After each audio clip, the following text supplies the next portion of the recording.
This is SEDM. In front of you is the legal pleading / motion template off of the litigation tools page of the SEDM website, and it is litigation tool 01.001. It is a Microsoft Word template, and it is intended to be used as a starting point for making and filing your own pleadings in court, in this particular case in a federal court.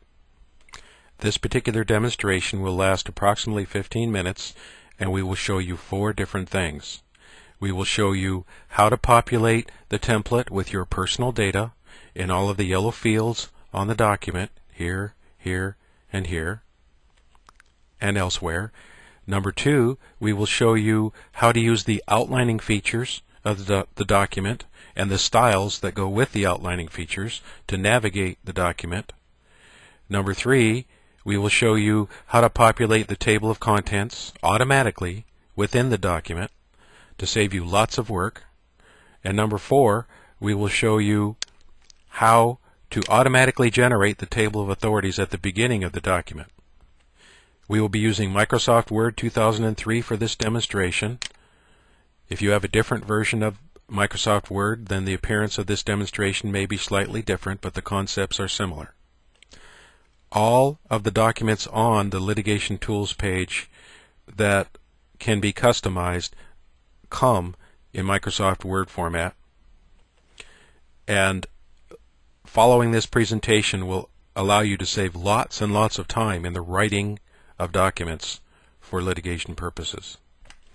We do not use any other word processing format on this website, but only Microsoft Word. And so this presentation will not teach you how to use any other word processing program. We will begin by showing you how this demonstration will function. You may notice that the mouse cursor has a yellow circle surrounding it, and we've done that so that you can follow the mouse as we move it. Also, as we move the mouse, if we click on an item, you will see red circles emanate from the center of the yellow circle, and you will hear a clicking noise. Let me demonstrate. Click, click, click. Likewise, if we hit a key on the keyboard, you will hear a typewriter noise, and we will explain what we're typing as we type it. Let me give an example. I will hit the Shift key twice. We will now proceed with this demonstration. The first thing you must do after you open the document, having downloaded it from our website, is customize the document with your personal information. All the places where that customization has to occur are in yellow to make it easy to locate. So, if we come up to the top here and we click, let's type in our name. And so we typed it just in front of what we call the field name, or the placeholder. All the fields are surrounded with left and right brackets, and they're in yellow so that you know that you have to update them. So we'll select this placeholder, this field name, and hit delete to get rid of it. Likewise, we'll come down here and type in the address. 1234 Any Street. And then we will select the placeholder and delete it. And we'll come down and enter the city and state and zip. Any city, comma, any state, 99999. And then what did I just do there? I hit the Shift key, and I held it down, and then I hit the End key to go to the end, and I just hit delete. Okay, I'm trying to save time here, so I don't have to mess with the mouse. Okay, so I'm going to hit the down arrow and move over with the left arrow to the beginning of the next field, and I'm going to type in the email address. private@thisisprivate.com. I'm going to hold down the Shift key. I'm going to hit the End key. While the Shift key is still held down, release the Shift key, and I'm going to hit delete. There. Now if I want to come over and change the color of this field, I will click in it, hold down the left mouse button to select, let go of the left mouse button, and then I will come over here to the formatting toolbar and I will select none for the color. There. So now I've just customized the beginning of the document with the address and the email address. And I'll come down here and I will select the district name, and then I will just type over the top of it. I will hold down the Shift key and then hit the right arrow key to select, and I'll hit delete. There. And now I can select that. And what did I just do there? I went to the left side of the paragraph, and the mouse changed directions, didn't it? It's going from lower left to upper right, which means I'm in the select mode, whereas if I'm over here, I'm simply select line mode. Okay, you can and we'll come over here and notice it goes from the upper left to the lower right if we're in the select character mode. So we'll click over here. See how that works? So come over to the left hand side and select the whole line, and then we'll once again change the color to none. There we go, we fixed that. Now we'll come over here and we'll type in the name again. Hold down the Shift key, hit the right arrow key, hit delete, hit home key, hold down the Shift key, hit the end key, and then we'll change the color again. None. There we go. And then we'll come over here and we'll type in the case number.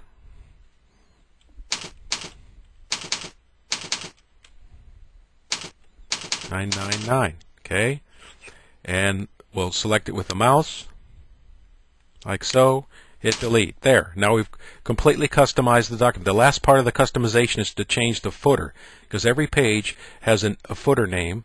So we'll select view in the menus, header and footer. There. Now we're in header and footer mode, and we'll scroll down, and you can see right at the bottom here, you can see the case number. We have to change it there too. So 05-CV-9999, and then we'll hold down the Shift key, hit the end key, release the Shift key, and hit delete. There. So now we've customized the case number in the footer, and now we just have to come over here, and if there was a document name, then we would fill that right here along the bottom of the footer. We're just going to leave the document name, but we would change it if it was a different motion type. This is a petition to dismiss for failure to state a claim, and we would type another name in, for instance, a petition to quash IRS summons, for instance. So now that we're done customizing the footer, we're going to go back and turn the header footer off. View, header, footer. There. So now we're back in the document display mode. The next thing we do after we've customized, that was step 1 that we're going to show you, feature 1. The next step is we go into the outlining. We're going to show you how the outlining modes works. So we're going to go view, document map. Now what's the document map? The document map is an outline of the entire document on the left here. And this is in legal outline format, and you have 1, 2, 3, 4, and then we have sub-headings within that. There can be a hierarchy for the document. And you might ask, well, how did we get these entries on the left? Well, each one of these represents a heading style within the document. For instance, if we click on number 4 here, we come over here, section 4 is First Amendment Petition for Relief. And up on the top toolbar here in the style drop down list box, we can see that this is a heading style 1, and we can see that this style list box changes whenever we click on a different paragraph. So if we come over here and click on the paragraph, that paragraph is in a enum paragraph format. We come back up to section 4, and we can see that it's in heading style. So everything that appears on the left is a heading style, and we have to use the heading style for that paragraph if we want it to auto appear on the left here in the document outline. And also it has to be in a heading style format if we want it to show up in the table of contents at the beginning of the document.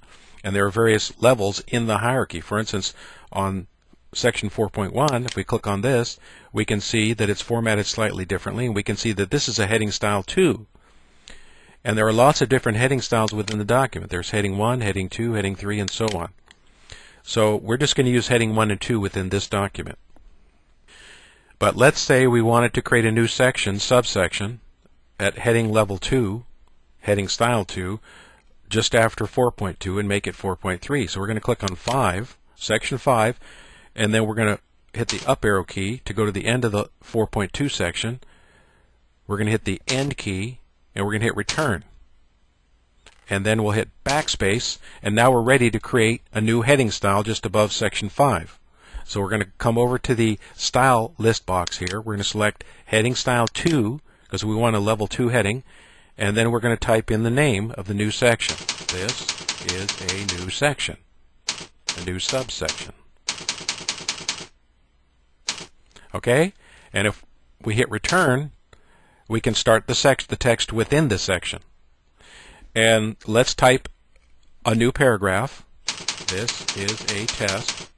Now you may notice that other paragraphs above this are numbered. Like this one here is numbered. And the numbering within each section, within all these templates, always begins with 1. But there's no numbering here. So how do we get that? Well, we hit the home key, or we could click at the beginning, either way. And then we select the enum paragraph style, which is right at the beginning here. There it is, enum paragraph. There it is. Now we have an enumerated paragraph, and we can see that the numbering continues from the previous enum paragraph style. And we don't want 4. We want to start it at 1. So we will say Format, Bullets and Numbering. And we can see that it's using this style over here. We'll click on Restart Numbering and click OK. And that'll start it at 1 instead of continuing from 4. If we were going to continue, we'd click on this over here, Continue Previous List. There it is. So now we started with 1. So now we're starting our new section. We'll hit a period here, and let's say we want to enter a new paragraph. We'll hit return, and look at that. It's automatically numbered to the next number, so we don't have to mess with the numbering. This document map on the left is very handy because it allows us to quickly navigate to a particular section in the document. And we can turn it on and off at any time. We can do View Document Map to turn it off, and View Document Map again to turn it back on again. And we can navigate around all that we want. Now let's say that we want to rearrange the outline of the document. We can go into the View Outline mode, and here is the outline of the document. And if we want to collapse all the heading styles to only show the top level, we can come over here to this Show Level drop-down list box. Notice that when we went into the outline mode, then this whole new toolbar showed up. So let's show the first 2 levels of the outline, meaning there we go. And that's the same thing we saw in the document map, isn't it? Okay, now what if we want to rearrange this document? Well, it's really handy the way this outlining feature works, because let's say we want to rearrange sections 4.3 and 4.2. We came over to the left-hand side in the paragraph selection mode. Notice the mouse cursor changed direction. That tells us we're in the line or paragraph selection mode instead of the character selection mode like over here. So we come over to the left and we click the left mouse button to select that line. And then we can click within the selected line, hold down the left mouse button, and drag this paragraph to a different place, like up here. Now, isn't that handy? But what did we just move? What we moved was the heading style and all the text underneath the heading style, and from that heading style to the next heading style. So this was originally 4.3 at the end. So everything after the 4.3 heading style, all the text after that up to the next heading style, which was 5, just got moved just by clicking on one line and dragging it over. And when we moved it, it automatically renumbered all the paragraphs. Now, isn't that handy? That's how you can rearrange your document and get a skeleton outline of how you want it to look before you begin filling in the sections. Usually, we always start with the outline of the document and get it looking exactly the way we want with all the headings and subheadings in the document map mode and in the outlining mode before we even begin filling in the sections. So let's turn off the outline mode and go back into the normal mode again, and here we are. Okay, so we've just finished step 2, or step 3 actually. We finished the outlining mode. We showed you how to customize the document, how to enter text in the document, and then we showed you the outlining mode and the heading styles. And now we're going to show you finally how to do the table of authorities. And by the way, you may notice here that we have a 4.3 on the left, but in the table of contents it's not there yet. Well, how do we update that? Well, it turns out that this is a field within the document, meaning that it is automatically updated by Microsoft Word when you ask it to be updated. So if we click somewhere within it, you can see it changes color. And so that tells us that everything here is automatically computed by the word processor. So if we come over to the left-hand side and select any portion of this field, and then we right-click and say Update the field, then we have two options here. It's going to automatically populate the table of contents for us using the heading styles that we've been using all along. And if we just take the default of Update Page Numbers, it'll just update the page numbers on the right-hand side over here. Okay? But if we select Update the entire table, it'll actually add or remove any new heading styles that appeared and then update the page numbers along with it. So we'll click OK. There it is. Now you can see the 4.3 that we just added is in there. And you can see that it's actually moved so that it's synchronized with the way the document actually looks. Now, wasn't that easy? You don't have to do anything. It automatically computes all that for you as long as you right-click and select Update the field. Okay, now there's a way we can update fields from the keyboard too. As long as we have the mouse somewhere within the field and we hit the F9 key, we can do the same thing as what we just did by right-clicking on it and saying Update the field. Another way we can know that this is a field is if we go to the Tools, Options menu, you will see over here Field Codes on the View tab. So we click on Field Codes and we click OK, and you can see here are the field codes. So the table, here it is, the table of contents, and this is a formatting /O, and then it says display levels 1 through 3 of the table of contents, meaning heading styles 1 through heading styles 3, and we're only using heading 1 in item 4 here and heading 2 in item 4.1, so we don't have any level 3 headings, but if we did, they would also appear in the table of contents, and these other ones are formatting marks. But typically, we just work with the document without the field codes turned on because we just let it automatically update those for us. So we can then go back to Tools, Options, turn off the field codes display again, and see the full final document so far. And let's go down here and scroll down a little bit, and we can see that we also have tables of authorities, and we can see that when we click in these, they are also fields because they turn gray. That means they're fields. So we don't need to go into the Tools, Options and display the field codes. We can tell it's a field code just when we click in it. And of course they don't turn gray when they print. They only turn gray when we click on them from within the document.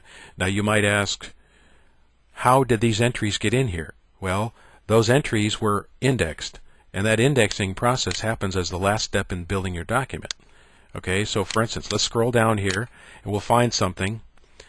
And let's turn off the document map mode to make it easier to see things. So we'll turn off the document map. There we go. And now we can see, for instance, that there are these field codes. Okay. Now, how did we turn the display of these on? Well, in the Tools menu, Options, we can see that there are two things here: Hidden Text and All. And normally, what we do is we activate those two. We check them both, and we click OK, so we can display these field codes for the table of authorities. But if we want to turn these off, watch. Tools, Options, and we'll turn off Hidden Text, for instance, and watch. Okay, that didn't turn it off, so we'll go to Tools, Options, we'll turn off All. There, did you notice that the indexing marks disappeared? They're still in the document, they just aren't displayed at this time. But they're there. So before we index all the entries, the authorities within the document, we have to turn on the display of the indexing marks. So go to Tools, Options, we'll click on All, Hidden Text, and that way we can see all of these. And by the way, as you're typing text in, since you may be typing it in without the indexing marks displayed, you're going to usually move these around to a place that they don't belong, and the last step in the process is to make sure they're in the right place, and they always end up right after the entry that's being indexed. For instance, this says First Amendment, and they have an indexing mark right after the First Amendment. So this is telling you that this will be displayed in the table of authorities at the beginning, and that's why it says TA, Table of Authorities. Okay, let's scroll down and look at a few more of these. Okay, here's one. We have Local Rule 7F, and we can see that it's indexed, that it will end up in the table of authorities. We can see that it's in the proper place because it's right after the reference. Okay, and we can see that it's a Category 3. /C3 means Category 3. And how do we know where that's going to end up in the table of authorities? Well, if we come up here and we turn on the field codes, we go Tools, Options, and then we turn on Field Codes on the View tab and click OK, we can see that there's a C here and a C3. That's the same one that we just looked at. So it'll end up in the last entry within the table of authorities. And what entry is that? Well, we'll turn it off and we'll see. Tools, Options, turn off the field codes. The last entry in that list is, guess what? Other authorities. So it will, that rule will end up in the other authorities category of this particular document. So let's scroll back down again to where we were, and here we are. Okay, now what if we wanted to reproduce or add another index mark or table of authorities mark after an item? Like, let's reproduce this one that's already here. So I'm going to hold down the cursors at the beginning of the table of authorities mark. It's blinking, the cursor's blinking, so I'm going to hold down the Shift key, hit the right arrow key while it's held down to select it, and then I'm going to hit delete. And then I'm going to come over to the beginning of this item. I'm going to select it, and then I'm going to go to the menu to add the mark, and I'm going to say Insert Reference. And then I'm going to select Index and Tables. So now we get the index and tables. This is where we add the index marks, the table of authority marks, within the document. Okay, so we're going to come down and and what we just added was a rule. We're trying to add a rule, so we're going to select Rules, and we're going to say Mark the citation. Okay, and then we can see rules are displayed, so we have the proper one displayed, but if it wasn't a rule, if it was a statute or something, we'd select it here like this. But we're just going to leave it the way it was. And then we're simply going to say, and notice that the table of authority or index mark doesn't appear up here yet. Now if we say mark, watch, there it is, it just got added. Okay, so we just added a rule to the table. So we're going to click, and so what we would do is the last step in the generation of our document is we would mark all the authorities one time, and after they're marked, we would stop, we would close this window, and then we would go back to the beginning of the document, right here, where all the table of authorities are, and we would go to the left-hand side and select, go into the line select mode, because the mouse changes, and we would scroll down and select all these entries, and then we would right-click and say Update the Fields, and it automatically regenerates the whole table of contents, or in this case, the whole table of authorities, whatever we selected, so that it is synchronized with the document. And the page numbers that appear on the right-hand side over here in this table of authorities are the actual page numbers within the document as it existed at the time this was updated. So now that we've indexed all of the entries in this document so that they got added. Oh, and by the way, let's scroll down here and let me show you one more thing here. Let's say you want to index all references to a particular thing. For instance, let's find something that's already indexed or that already has a table of authorities entry, like this case here. Okay. We'll click at the beginning of the table of authorities mark, hold down the Shift key, hit the right arrow to select, release the Shift key, hit delete, and let's re-add this. So I'm going to hit the Home key, hit the right arrow key, hold down the Shift key to select, hit the End key to go to the end of the line, hit the left arrow key a couple times. There. Now we've selected the entry. You have to select the whole entry in order to add it. So let's add a case reference. Insert, Reference, Index and Tables. And this is a case, so we want to select Cases over here under Table of Authorities tab. We'll hit Mark Citation. We'll come back to Cases again, and then we'll hit, look at what we have here. We have a mark, and then we have a mark all. If we just click the mark button, we'll mark this one instance of this particular case reference. If that reference appears anywhere else in the document, those other instances will not be added to the table of authorities and will not get index marks. So if we want to index all the references to this particular case, then we have to come over to the Mark All button instead to do them all at once. Let's do that. Mark All and release. Now notice down here it says 2 citations were marked. So this particular case was referenced in 2 places within the document. So typically when we're marking things as the last step in publishing our document and getting it ready to print and file, we're going to mark all references to any particular link or authority that we have within the document. So let's click Close, and we'll go back to the beginning of the document, and then we'll go back maybe in the last step of producing your document. You may want to go back and look at the outline once again. So we'll go View Outline, and we can display whatever levels we want. There it is. Okay, or we can view the normal mode of the document, normal mode, like this, and then we can open up the document map if we want to navigate from that way. We prefer the document map more than the outline mode, because the document map you can actually type within the document, whereas in the outline mode it's not convenient for doing that. So we go to the document map mode, and now that we have the skeleton, the outline of our document on the left, we just click on the section that we want to examine and add text to. And let's do a little more typing just to polish things up. This is another test. And once we're satisfied, and if we want to do a last one check of the document, proofread it, then what we would typically do is we would turn the outline mode off. I'm sorry, we would turn the document map mode off.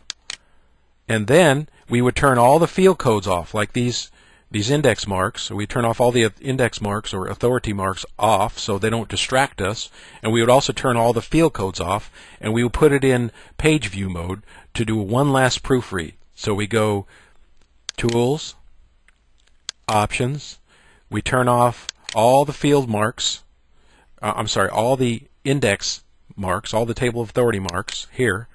So they all disappeared. Notice they just disappeared, like the one that was after this rule just disappeared.